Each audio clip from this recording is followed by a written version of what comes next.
Huy, Mare! Ano latest? Mga Marites! Kikita nyo malayo-malayo sa amin Joke lang! Uy, apo na natin yan. Kaya at least happy kami. Nandito po siya ngayon. Nagsimula po. Ganyan. Ibigyan na natin kay PhD Rose ang pag-into sa ating guest ngayon. Siyempre po, si Zia Vigor lang naman ang pinakabatang box office queen. Kilalang-kilala siya mula sa Your Face Sounds Familiar, Minimi, sa Minimi ng It's Showtime, at of course, sa Miracle in Cell No. 7. At ngayon, may bago siyang movie na kasalukuyang palabas with Jano Gibbs, ang Itutumbak Ka ng Tatay Ko. Yan. Diba? So let's welcome the very beautiful at dalagita muna na si Zia Vigor.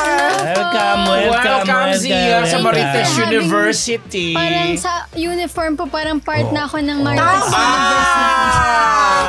Ito na ang ating pinakabagong enrollees. Pinakabata. Diba? At pinakabata. Ayan. Parang nagugustuhan ko po itong university na to so far. Sige, you're welcome here. Pasok ka dito. So far Pasok ka lang dito every Monday and Thursday. Hindi, Zia, kumusta ka? Kasi alam nyo, huli kami nakita ni Zia 2020, I guess, Opo, no? Ayun. ganun. So, sabi ko nga, 11 years old pa lang yata siya noon. Ngayon, 40 na siya at dalagita na. At ang ganda-ganda, di ba? Thank you dalagita. Yeah. Ibalik mo muna kami dun sa time ng pandemic kasi ako nasusubaybayan ko siya dahil sa Instagram niya nag-update naman siya. Akala ko stalker ka niya. Ay, stalker na rin. Ninututuwa ako dito sa batang to talaga. Correct. Promise. So, ayun nga, sa Instagram niya, doon ko nakita kung saan siya nagstay during pandemic. So, kasi medyo nawala siya nung time na pandemic. Hindi siya gumawa ng mga teleserye or movies. Kumusta Zia? So, nakastay po kami sa Mindoro. Actually, ang ganda po nung decision na ginawa na yun ng mom ko na parang nagsistart ng mag-lockdown pa unti-unti. So, na-realize niya na magandang ma-stuck sa probinsya, which I really love that idea of her. Kasi po, during the pandemic, naranasan kong parang normal na bata na naglalaro sa mga daan kasi COVID-free po yung province namin. Grabe yung COVID-free, di ba? Opo, Naliligo sa dagat. Opo, tabing dagat po yung bahay namin. So, Sarap! opo, anytime na gusto kong mag-swimming sa dagat kasama ng mga friends ko, talagang pwedeng-pwede. Kaya sobrang masaya po. Partida pa yan swimming sa dagat na napakatisay. Totoo. Parang hindi naman totoo. Sinuloko ba tayo? Para namang hindi true. Oy, alam niyo ba, naging plantitas din yan, tama? Nagluto din yan, di ba? Ano pa, nangisda din yan at nagsaka. Saan kayo? Ang ganda. Seryoso, di ba siya? Na-realize ko nga po na sa probinsya, pwede ka talagang maging masaya kahit hindi ka talaga gagastos ng pera dahil farm to table sa food pa lang. Yes. And yung family namin parang magkakakapit bahay kami doon, so I'm with them every day. And kasi compare po sa city, lahat ng galaw mo gastos agad. True naman. So masaya po na naranasan ko na I got to stay sa province and I tried so many things like pagtatanim ng mga palay, ng mga sibuyas. Yun po na-try ko talaga. Ang taray. So, during that time, so syempre yung education, online ka rin ba noon or Actually, paano ba? naranasan ko pong mag face-to-face for 1 year. Pero nung mas naging strict na po, talagang homeschool tas online. Paano ka tinatrato ng mga kababayan mo, yung mga tao doon? Kasi syempre artista ka na nang pumunta ka doon sa probinsya. Nung una po, very special pa yung treatment sa akin. Pag sinabing special, parang medyo hindi pa po sila nakikipaglaro. Parang feeling nila hindi sila belong na makipag-friend sa akin. di ba? Ganon. Tapos? Opo. Pero nung tumagal na po kami doon and we were staying there for 2-3 years na din po, parang mas naging at ease na sila and nakapagpa-picture na yung buong village na yun. So parang Nakakainis siya nagka-picture.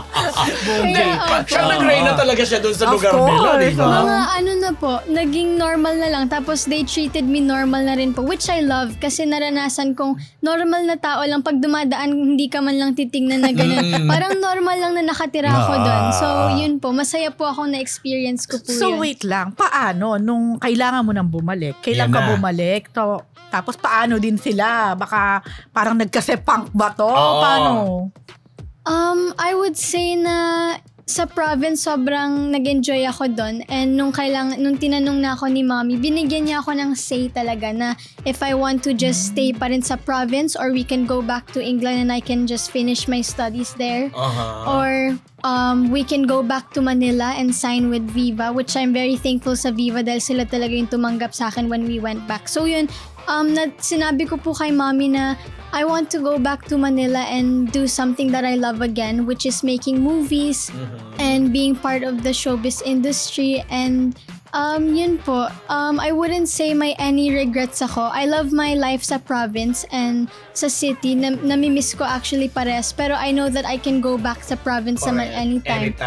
And passion ko talaga yung pag-aartista. Yun talaga yung career na gusto ko. So without any second thoughts, I told my mom that I want to go back to Manila. Very good. Napaka-supportive naman ng mami mo. Super po. Opo. Diba? So paano ka nagpaalam dun sa mga, I'm sure may mga naging BFF ka na rin dun, mga close friends. Opo. Tsaka mga pinsan ko po lahat nandun din. So, nakakalungkot din kasi mamimiss ko sila. Mamimiss ko yung tabing dagat na life. Yung garden ko doon, yung mga petchay po na tanim ko. Iwanan ko. Ano yung petchay? Buhay pa ba? So yun po, kahit sa mga tanim ko po nagbabay ako, sa mga kamatis. Correct. Nakakalungkot po dahil Sibuyas? Alam ko nagtanim ka, di ba? Sa petchay. Nagbabay siya. O tapos. Mahal ngayon yun. Oo naman. Pero yun po, nagbabay po ako sa kanila. Malungkot po ako pero I was just looking at the positive side na makakabalik ulit ako ng Manila and magagawa ko ulit yung something na gusto ko. So, masaya din po akong umalis at bumalik sa Manila. Grabe si Zia, no? 14. Alam mo ba, kahit nung bata to, parang Cute. matanda na yung kausap Ito na nga, dahil Oo. ako na, ang recollection ko sa kanya, kasi nung nasa ABS pa rin ako, naabutan kita, sobrang cute ka dun sa Mini-Me. Yung ginagaya mo si Taylor Swift, ibang klase ka. So actually, sabi ko nga siya kanina, yun pa rin ang tumatatak pag sinasabing Sia Vigor, yun pa rin ang nakaariso sa utak ko. So paano mo ngayon ginagawa yung parang makaalpas doon sa imaheng ganon? Oo. Actually, feeling ko hindi pa po talaga nakakaalis. Dahil katulad nga po na sabi niyo, yun pa rin yung naalala niya sa akin. And kapag po sa mga tao din, pag nagpapapicture, minsan hindi po nila ako nare-recognize talaga. Ayun, talaga? Opo. Siguro nakakatulong po yung social media ko like sa TikTok, nakikita nila ako. Pero marami pong di nakaka-recognize pa rin na si Sia parang kamukha lang yun dahil bata pa kasi yun. Parang ganun po. Yun na natatandaan Yun, bata pa yun, hindi pa yun malaki, hindi yan si Sia. Ganun po lagi. Hindi ka na tumanda, no? Opo, parang yun talaga yung nagstay sa kanila. So, siguro po itong movie din na itutumbakan ng tatay ko, ito po yung once again na nasa big screen po. So, siguro makakatulong po na medyo makilala po ako ngayon. Yes. That you're here again. Opo. Na ganyan na siya. Her age na at May goldman ng Viva sa kanya. Correct. Diba? Kaya nga mukhang hindi talaga Kakakawalan ng Viva pinakawala yan. ni Boss Big. Alam Parang natin. nung bata pa si teenager si Ann Curtis Correct. Saka si Zia, bukod sa magaling umarte, maganda ang boses, napakaraming talent ng bata. Kaya mukhang hindi ka nakapapakawalan talaga. Babalikan ko yung education kasi inalo ka rin pabalik sa London ka mo para ituloy yung pag-aaral. England, tama? England, tama. Anong nangyari ngayon sa... Ngayon po, homeschool po ako ngayon. Pero sabi po ni Mommy, pagka medyo hindi po kami busy, gusto ko po kasing mag-face-to-face ulit. Siguro po tatry namin baka next year kung possible. Pero yun po, for now, homeschool po muna ako. Galing. Alam niyo bang si Zia ay kayang magsalita ng iba't ibang lengguwahe? Like? Siguro po Japanese ang pinaka may alam po ako dahil si Mommy po fluent siya. Wow! Bakit fluent si Mommy Japanese? Iba. Kasi po, yung boss po niya dati Japanese po. Okay. And parang mga Japanese yung ka-work niya so kinailangan niyang mag-aral talaga. So naituro sa'yo ng mami mo yung pagsasalita ng Japanese? Yung mga iba po, mga simple words. Sagutin mo nga siya in Japanese. Oo. Naituro ba ni Mami? Konbanwa, harigato asaimasu, chuchuchu. yun lang. So, paandaran mo nga Zia. Ano bang pwede kong sabihin? Maritas University, chuchuchuchu, ganon. Siguro papakilala muna ako. Yes. Konnichiwa, watashi no namae wa Sia desu. Watashi no takusan no shumi o motte imasu. Doko kara hajimeru ba ii no ka wakaranai. Demo, anata ga shiranai ba ii? Anata ga hanbun Filipinito de hanbun Ingirisu wito desu. Oh, Grabe, hanata ga Kenjiro Choren Kento desu. Oh, hanata ga May British pa yan. Ayan, maganda, gusto ko yon. Love na love ko mga accent ng mga Sige. Di ba? Makalab. Ipakita mo ang totoong ano. Sige po. Thank you so much, Marites University, for having me today. I'm so honored to be here. Kikilig ako. Gusto na mo, bebe. Sige, natutuwa ako. Wait, ano pa pwede kong sabihin ba? I-promote mo na yung movie mo. Promote mo na yung movie mo. Yeah. So, dapat po yung Tagalog title may accent din. Yes. Yeah. Try natin. Okay. I'm inviting everyone to please watch Itutumba ka ng tatay ko.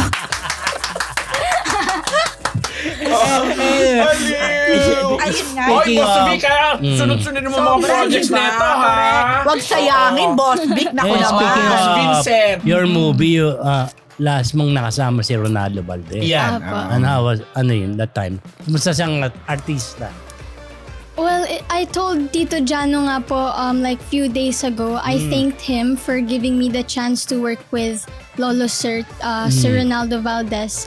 I had a few scenes with him sa movie.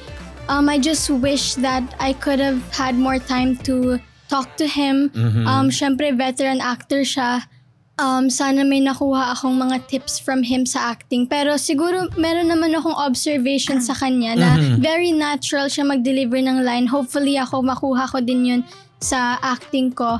Pero ayun po, I was just so grateful na I got to work with him sa last movie po niya. Marami kayong scenes together. A few lang po. Pero siya, ano yung matatandaan mo sa kanya? Like, meron ba siya naging words sa'yo? Sinasabi sa'yo? Or pre-nakaba niya kasi komikero yun eh.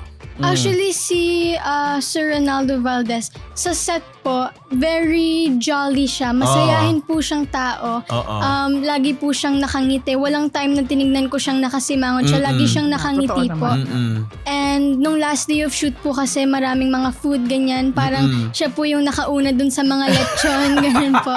Okay. So, yun po. Very masaya po siya sa kasama. And sana nga po mas nakilala ko pa po siya. Hindi mo na-observe na that time kasi sinabi naman din ito ni Jano at saka kahit ni na yung ibang co-stars ninyo sa movie na-observe nila na nagko-complain na narinig ko pa ito kay Iliana. Kay Anjo Eliana na sinabi na kahit may sakit daw, tinanggap niya ang pelikula kasi nga daw, syempre anak niya daw yung magdidirect, yung ganyan-ganyan. So, suportahan niya. Hindi mo ba napansin sa kanya na may iniinda siyang karamdaman or what? Sa paglalakad po niya. Yung tuhod Kailangan niya, talaga, opo.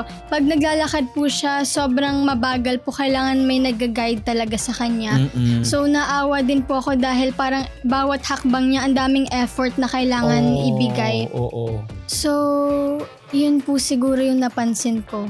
So, nagulat ka siguro, no? When you found out na... Sobra po actually. Kasi parang ka-work ko lang siya eh. Parang, ganun po. Diba? What about Jano? Kumusta naman siya bilang Jano? Bilang tatay mo, tama naman, di ba? Opo. Meron po dapat kaming project na gagawin after nung Miracle, nung before pandemic pa siya. Pero hindi po siya natuloy. It was given to someone else kasi hindi na pwede dahil pang bata talaga. Pero I'm happy na finally I got to work with him. Ito nga po movie na to. Ako pa rin yung pinili niyang maging anak niya dito kasi siya na po yung pumili ng cast sa first directorial debut niya. And I'm just happy na naging tatay ko siya. For a first-time director, ang masasabi ko po, ang professional niya po agad dahil nami-mention nga po niya sa ibang mga interview na kahit po yung mga dati niyang shoot, mahilig na siyang makialam sa director ng mga pagre-revise ng script, ganun. So kaya po siguro parang may experience na siya. Pagka may mga something sa script na gusto niyang ibahin, i-revise niya agad. Sa mga scene, very creative siya. And something that I love about Tito Jano is he's very calm.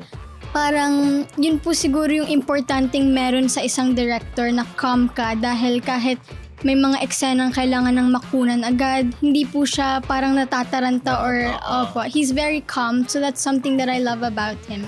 Alam mo ba palagi sinasabi na si Jano, kaya nga di ba yung kanyang IG handle ay Jano Late Gib. Na-experience mo ba yun? Actually, nagbago na po siya. Ay, taray ni Jano. Never nang na-late. Okay. Totoo? Maaga po siya. Wala po akong na-experience na time na na-late po siya. Kasi siguro one reason din is he's very passionate sa movie na to. Kaya na-excite din po siguro siya. Kaya maaga po siya lagi. Ano yung mga eksenang natatandaan mo na nagustuhan mo dito sa Itutumba Kita sa tatay ko? Siguro po yung isa sa favorite kong scene yung kumakanta po kami sa bonfire.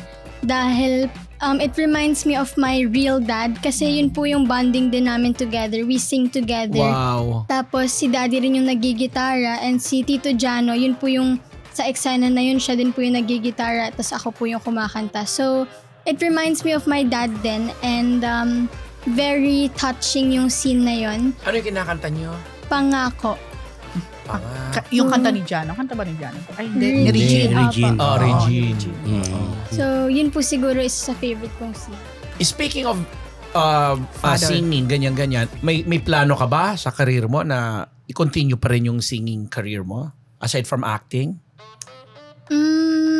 May plano ba ang Viva or what? Ang Viva po, actually, pinasign din po nila ako sa Viva Records and I will release my first single with them. Hindi ko po sure kung kailan talaga ma-re-release pero sinama po actually ni Tito Jano yung song ko dun sa movie. Oh. So, maririnig po siya din ng mga tao. Ano title?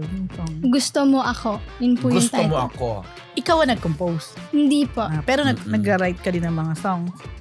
I tried pero hindi ko talaga hilig masyado yung sa singing ko. Okay. More on acting po talaga yung gusto ko. Ang taray. Nakakatuwa. Taray siya yung may choice, di ba? Diba? So, kung laki mo Paglaki mo, malaki Malaki na siya. Malaki na ba? Gusto mo maging beauty queen? Yan. Hindi ko po hilig ever since nung maliit po akong grabe. beauty queen. Anong maliit? Ngayon. Mas lalong Hindi hindi. po nagbago Hindi Talaga? Parang gusto ko lang talaga making movies. Parang hindi po ever pumasok sa isip ko yung pag-beauty queen. Paano kung may mag-inganyo siya? Kasi you have everything. The looks, pagiging smart, magaling magsalita. Oo. Di ba? Sherlyn Budol nga naging beauty queen. Sino? Nakakaloka. Okay. With all due respect kay Herlyn, di ba? Ikaw naman. Di ba? Pero iba yung peg, iba yung aura mo eh. Well, let's say kung para sa akin talaga, siguro yun dun mapupunta yung path ko. Pero for now, wala naman pong Bata pa. nag-i-inquire anything. So parang, Hindi mo pa parang siya binibigyan ng... Wala pang nag-i-encourage kumbaga. Sa Maritas University lang nagsimula. Alam niyo ba Di kung ba? ano ang dream ko sana sa kanya? Ay, dream talaga ni Rose. Oo, dream ko. Okay. Alam niya yan. Ano ang dream ni Rose para kay Zia? I-remake niya yung Princess Sarah. Ah! Tingnan niyo, bagay na bagay siya. Yung looks niya, Yes. the way she talks. Naku, si Tito Ronaldo din ang ano doon. Ay, oo. Ang lolo-lolo doon. Oo. Okay. Alaga ko kasi ano. Diba? Teka lang to, yung Princess Sarah to ni Camille Prats. Camille Angelica. Oo, Okay. diba yung Mrs. Minchin. Si Jean Garcia. Oh, yan, Oo. si Tito nga ang Ronaldo. Hindi ko Ang matandaan. naalala ko yung tatay Yung ni Baron ni something. Krista Ranillo. Kaya si Matranillo. Si Pero Matranillo. lolo siya dun eh.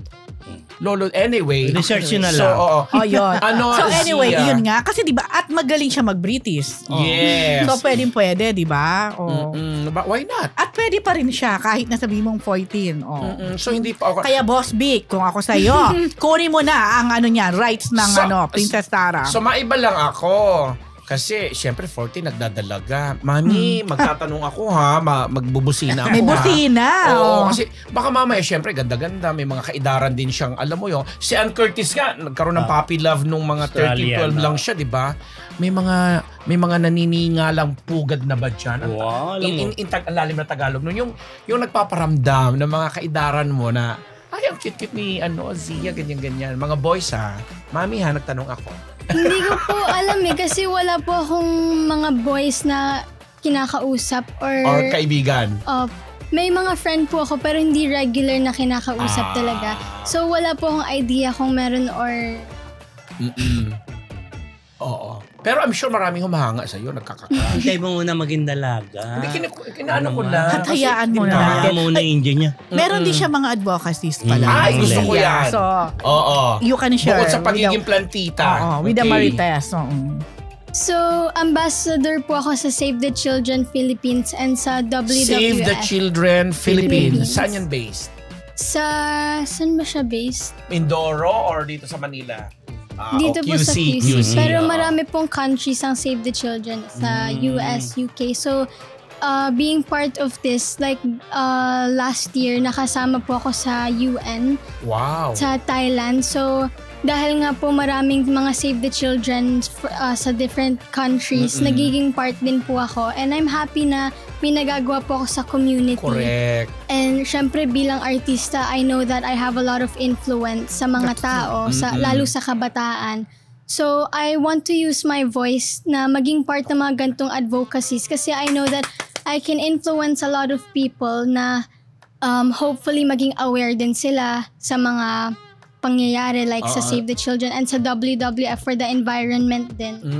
So, Pang beauty queen nga. Catriona Gray! Ano pa? Very Catriona! Ano pa? Oh, Ayun. diba? Ganun na. That's a very good advocacy. Save the Diba children. na Save the Children, mga bongga. Pero totoo yung sabi niyo, naku Boss Vic, alagaan mo to, alagaan no? mo yan, Boss Vic. Ba, no?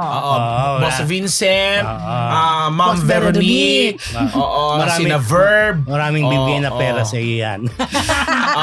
And then bago natin pakawalan si Sia. Tia, ano pang mga aabangan sa'yo after itutumba kita sa tatay ko? Ay, tama, itutumba ka ng tatay ko. Sorry, ano pa yung mga ibang aabangan nila TV sa'yo shows, ngayon? movies. meron po akong isa pang movie na gagawin with Viva but I can't really mention it yet po.